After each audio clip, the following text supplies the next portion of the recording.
Parang madilim ata. Hello guys, ang daming nagko-comment sa akin about sa pwede ba daw mag-alaga ng bata dito, may ganon ba? Tapos pareho lang ba daw yung sahod ng DH at saka caretaker dito sa Taiwan?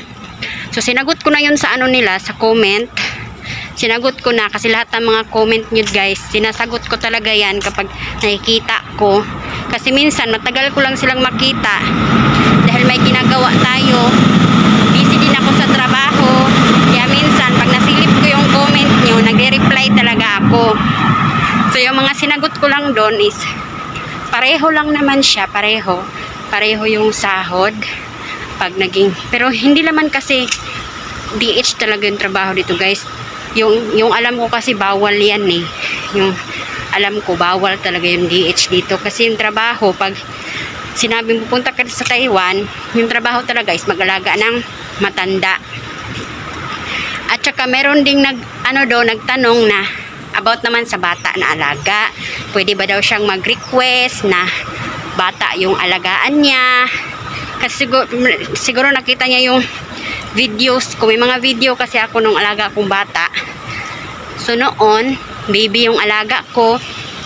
So pwede naman siguro kasi guys, yung kasi ako, nung nag-apply ako, pagpunta ko pa lang ng agency, sinuwerte ako no na biglang may employer na nangangailangan ng caretaker. So yun nga, yung bata nga yung alaga. Yung pinagkaiba guys, kapag bata yung alaga mo, pag bata kasi, palagi kayong lalabas, palagi kayong mamamasyal, palagi kayong parang kung mas enjoy ka kapag bata yung alaga mo. Kasi pag bata, parati kayong maglalaro, parati kayong mamamasyal, parati kayong, madami kang mapupuntahang lugar guys kapag bata yung alaga mo. So magi-enjoy ka, hindi ka maboboring, ganun. Iba pag matanda yung alaga mo kasi kadalasan sa matanda nasa bahay na lang, ayaw nang mamasyal niyan. Hindi ayaw na niyang maglakad-lakad kasi parang hirap na ba, syempre matanda na. So yung ginagawa nasa bahay na lang, minsan papasyal kayo, kakain sa labas. Pero yun na lang yung ginagawa kasi pag matanda na, minsan ayaw nang kumilos-kilos, ganun. Kasi mahina na yung katawan. So pag matanda yung alaga, nasa bahay lang, para ka lang caregiver, nag-alaga ng matanda, ganun. Iba pag bata, di ba? Mas enjoy pag bata, guys.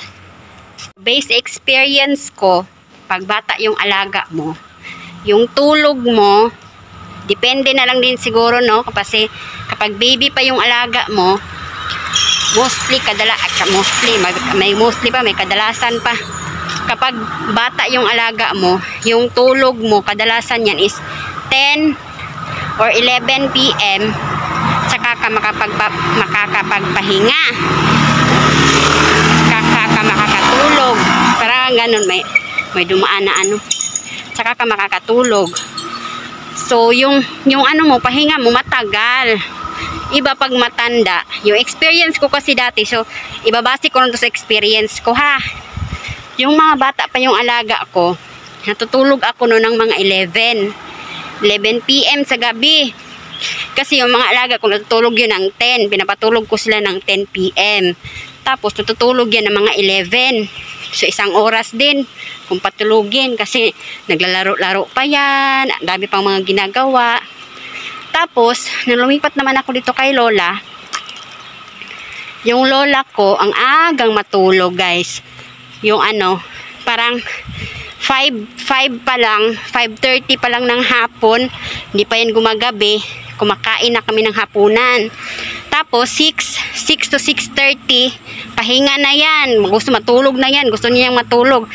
Dapat 7 talaga, 7 PM, si Lola, tulog na siya.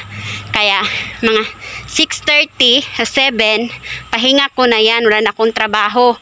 Pero yung gising ko naman is maaga. Kasi yung routine kapag matanda yung alaga mo, paulit-ulit. Tapos, about naman dun sa sahod, pag matanda yung alaga mo or bata, pareho lang. Kasi caretaker ka pa rin naman. Kung DH naman yung trabaho mo, meron. Akala ko kasi dati, bawal dito kasi yun lang sabi nila, bawal yung DH dito, which is bawal talaga siya guys. And then pero may makikita ka ditong mga ano nga nagtatrabaho bilang isang DH, pero guys bawal yun.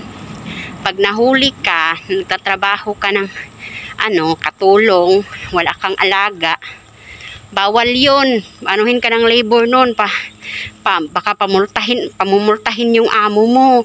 Ganyan. Tapos, kahit bata dito, ang alam ko, hindi din talaga yun okay. Kasi, bata yung alaga ko dati. So, parang, ano, pag pumupunta yung labor, nag-ano pa doon ako sa lola kasi parang pinapakita nila na yung alaga ko is yung lola at hindi yung bata.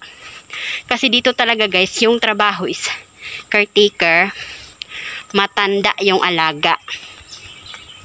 So pag bata yung alaga mo, depende na yun sa amo mo kung paano nila papaano yun. Ang kaibahan kasi guys dito sa Taiwan, kapag nag-alaga ka ng matanda or bata, yung trabaho mo dapat focus lang talaga sa matanda. Dapat focus ka lang talaga sa bata.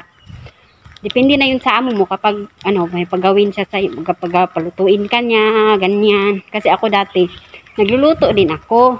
Ay, hindi pala ako nagluluto. Hindi ako nagluluto dati, guys. Naglinis lang ako ng bahay, tapos naglalaba. Yung nilalabahan ko, yung sa alaga ko lang din. As in, priority ko talaga yung alaga ko. Lahat ng mga gawain ko, sa alaga ko lang. Naglalaba ako ng mga damit ng alaga ko. Tapos, yung mga damit ng amo ko, guys, hindi ko na nilalabhan yun. Kasi sila na maglalaba nun. Tapos, ako naman, yung nililinis ko lang din, kwarto lang din ng alaga ko. Which is kwarto namin. Kasi, isang kwarto lang kami ng alaga ko. Yung mga kwarto ng amo ko, yung kwarto ng mga anak nila, hindi ko nililinis yun. Sila yung maglilinis nun. Diba? Kaibahan kasi dati sa Kuwait, Kuwait kasi ako galing dati. Lahat ng mga, kapag inutusan ka ng katulong talaga, no? Katulong talaga. Lahat talaga ipapagawa sa'yo. Tapos ang daming utos, ganyan. Dito iba. Depende din siguro sa amo kasi ganyan. Ganyan ito naranasan ko. Yung amo ko, kung ano yung nasa kontrata mo, ano yung alaga mo, yun lang. Doon ka lang mag-focus. So, yun yung mga kwento-kwento ko. Babas pala ako ngayon guys kasi may pinuntahan ako sandali. Pabalik din ako mamaya kasi sinabi ko lang kalula na labas ako sandali. Kaya nandito na tayo.